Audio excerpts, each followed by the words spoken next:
to hear my presentation on the intersection of artificial intelligence and play. My name is Phaedra Boinodiris. I'm a member of IBM's Academy of Technology. Let me share my screen with you so you can see my presentation. So hopefully you can see this okay. Okay. So let me just launch in a little bit about me. I've been at IBM now for about 10 years. Prior to that, I've been a serial entrepreneur in the games industry. One of the companies that I started was a company that really focused on women who play computer and console games. And in fact, we started the first scholarship program for women to pursue degrees in game design and development here within the US. And what happened was that when there was a big shift in the market, I decided to go back to school and get my MBA to learn more about financing and accounting. And I was really interested in opening up a studio. And when I was there, getting my MBA, I threw myself into all kinds of different competitions. One of these competitions was sponsored by IBM. And in essence, they stated, you know, we've got this business process management software, and we're looking for innovative ways of explaining it. So I had no idea what business process management software was, but when I was reading their case studies, which was about this thick, I thought, you know, this is a strategy game. You're tweaking different business rules. You're seeing how it affects your broader ecosystem. You could have competing models. You could collaborate around a model.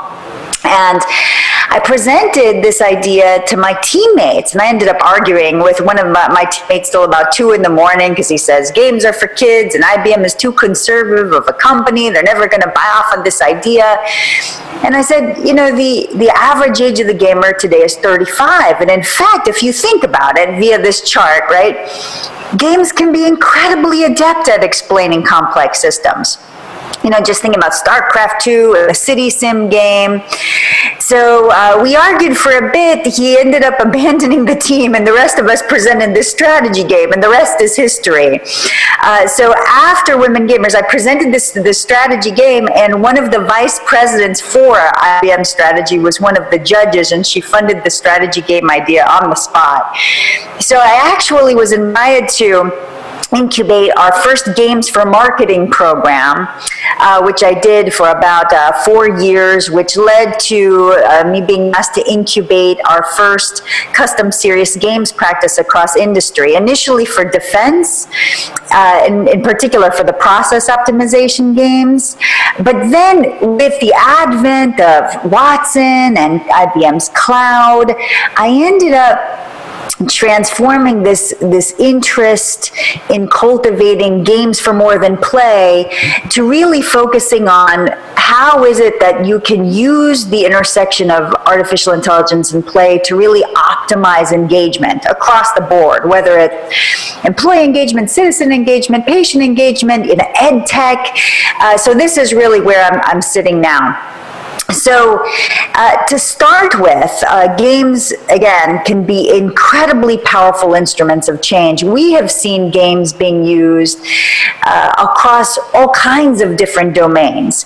And again, there is a big difference between serious games and gamification, but using games not just to teach somebody something, but marketing, influencing, recruiting, solving very, very complex problems. And what we're seeing as really being the holy grail of sorts is how do you get people to change their mindsets? How do you get people to transform a culture within an organization? When we work with different kinds of leaders across industry, we're really seeing people being deluged by all kinds of different data sets. And they're asking the question of, you know, we've invested all of this money in coming up with this penultimate algorithm associated with big data and these insights, but what do we do to actually get people to care? What do we do to actually get people to change their behaviors given the insights that we've gleaned?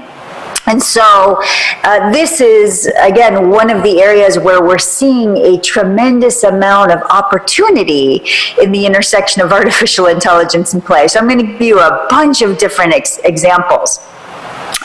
So As you may have heard, IBM has our own flavor of this called cognitive computing in the form of Watson. And what we've done is we've created a cloud offering where developers might be able to sew in different Watson APIs into their application. First season, it's too gross. Trust me on this. So we've been seeing really great examples of artificial intelligence playing against humans with masters, with IBM's Deep Blue. We've seen this most recently with Jeopardy. Google has been creating DeepMind that has been successfully winning the strategy game Go. It's been playing in StarCraft 2. I mean, really, really wonderful examples. I want to show you an example. This is a game where in less than 8 minutes, as you're playing this game, so you're drawing these toothpicks that reaches this glowing orb up at the top. If you hit the purple ball, a really clever example of how artificial intelligence is used to mine information about people, in this case, the way you approach problem solving, in order to not just curate an experience, but again, give insight to the user as to who they are as a person. This is all in Hungarian, in case you written text in order to glean sentiment, so how people feel about things, right? So imagine we can go into Twitter, or we can read a song lyrics and give it a score with regards to joy or happiness or anger or et cetera, et cetera, et cetera. So in this particular use case, we actually partnered with a fashion brand called Marchesa, and they make these beautiful gowns, and they had a fashion show called the Met Gala out in New York City that they were planning for.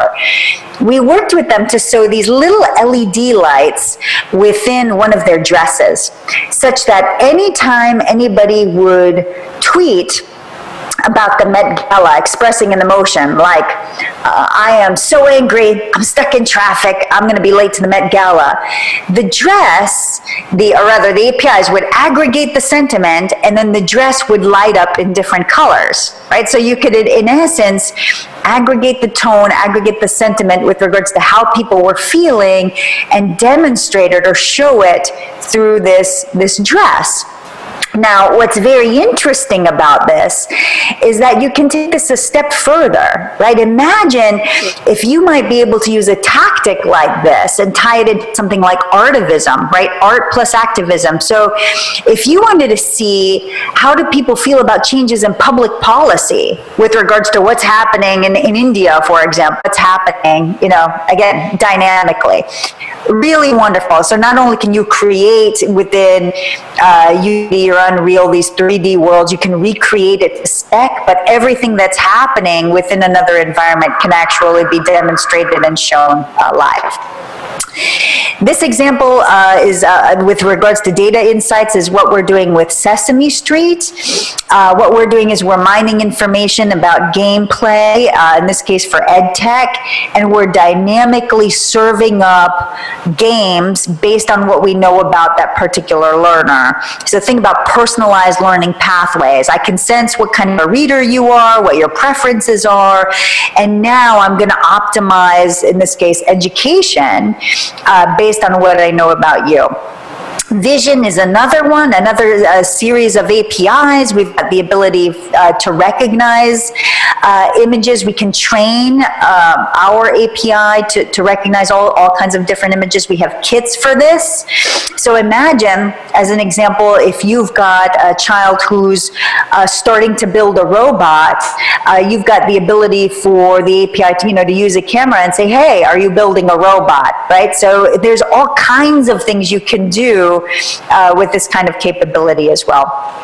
Speech is another one, being able to, of course, recognize speech, natural language speech patterns. In this particular demo, within a VR environment, you can say things, right? And you can say, for example, I want to see a big gorilla right in front of me within this VR world. The API recognizes, okay, they just said big gorilla, I'm going to go index it within my library and have it appear auto-magically right here within my VR world. And baby gorilla too, right? So you can kind of see what that looks like. Oops. All right, let me get out of this. Told you all together, right? The dialogue, the image recognition, the tone analyzer, the personality insights.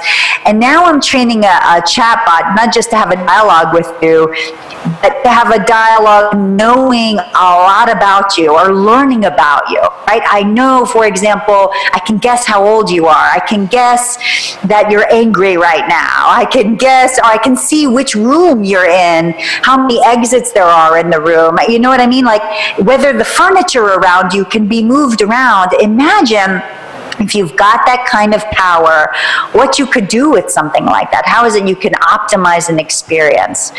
So some thoughts on what's next is making storytelling come to life, right? Imagine you've got a kid who in a driving game says room, right? Just makes the sound room. Now your car is able to move, you know, or, you know, the girl who's just saying, and I'm galloping across this beautiful bridge on my brown pony into the green meadows. And just through her speech, she's actually creating these images. She's actually creating this, this graphic novel, if you will, again, just through her speech. Imagine if you've got... Yeah, we have one question, Phaedra. Just 1 second. Thank you so much for the talk. I'll just pass on the microphone to the... For you, how AI can be used to improve the relationship with human? I mean, so that the relationship with human can be long-lasting relationships. I'm sorry, I'm finding it really hard to hear. How could you mine the data so that when AI is engaging with humans, that relationships can be built for forever? I think you said, how do you mine data, or what's the process of optimizing relationships between artificial intelligence and humans based on how which has now like turned into a religion for us in essence. It's basically design thinking, such that you have to do empathy maps about people. You have to really build a psychological profile about, you know, what do your end audience, what influences them, what do they care about, what are they afraid of, et cetera, et cetera, et cetera. And then once you know that, you create a journey map for them. And going through the design, really understanding your people, your end audience, so that you can move the needle and build that relationship. I highly recommend it. And if you want to learn more about design thinking, and you just ping me on LinkedIn, I'll send you a kit. There's like a cheat sheet kit. You know, there's about 12 different steps, and it walks you through how to do design thinking. I highly recommend it. Okay, thank you. Sure. Yeah, we have time for just one more question. I will just pass on the mic to the person who wants to ask the question, and then... Even maybe their Facebook posts, correct? Now, if, for example, we would need to translate that to maybe, let's say, an art preference, right? Maybe contemporary modern art versus classics versus Renaissance, right? That kind of mapping would then need to be a learning system, presumably. Would that be right? And the mapping for, you know, from the parameters that we would get from the API results to something like an art preference would then need to be built, and, you know, I guess you would need a learning model for that. Am I correct? I'm so sorry. I'm having to maybe something like an art preference. Mapping it to be more like what? I'm sorry? You know, modern art versus Renaissance versus, you know, Watson's Insights API, for instance, right? To an art preference, like... You know, so if you have been, I'm not sure if that research has been done. I think another thing that would be interesting, at least that's interesting to me, is can you do the same thing with music? And then my tire blew out and I had a really bad day, and you crafted or you composed a song for that day. What would the song be like? Would it be the blues? Would it be a jazz riff? Like, you know, I mean, there's so many clever things you could do with this could really be compelling. But I like the idea of sort of, doing an analysis to determine what art style might be a better match for which kinds of people. I think it would be interesting. I'm curious what we could come up with. But if you're curious about the music capability, if you do a Google search on Watson Beats, there's like actual demo where you put in your Twitter ID and it will compose music for you based on what it assesses of your personality. So it could be interesting. I thought mine was pretty neat, but do check it out for yourselves. Thank you so much for your time today. Sorry about the problem hearing your questions. I really appreciate this opportunity to present to you today. I hope this was helpful for you. Thank you again for your time. And thank you for the host for inviting me. Thank you, Phaedra. Thanks a lot. Bye. Bye.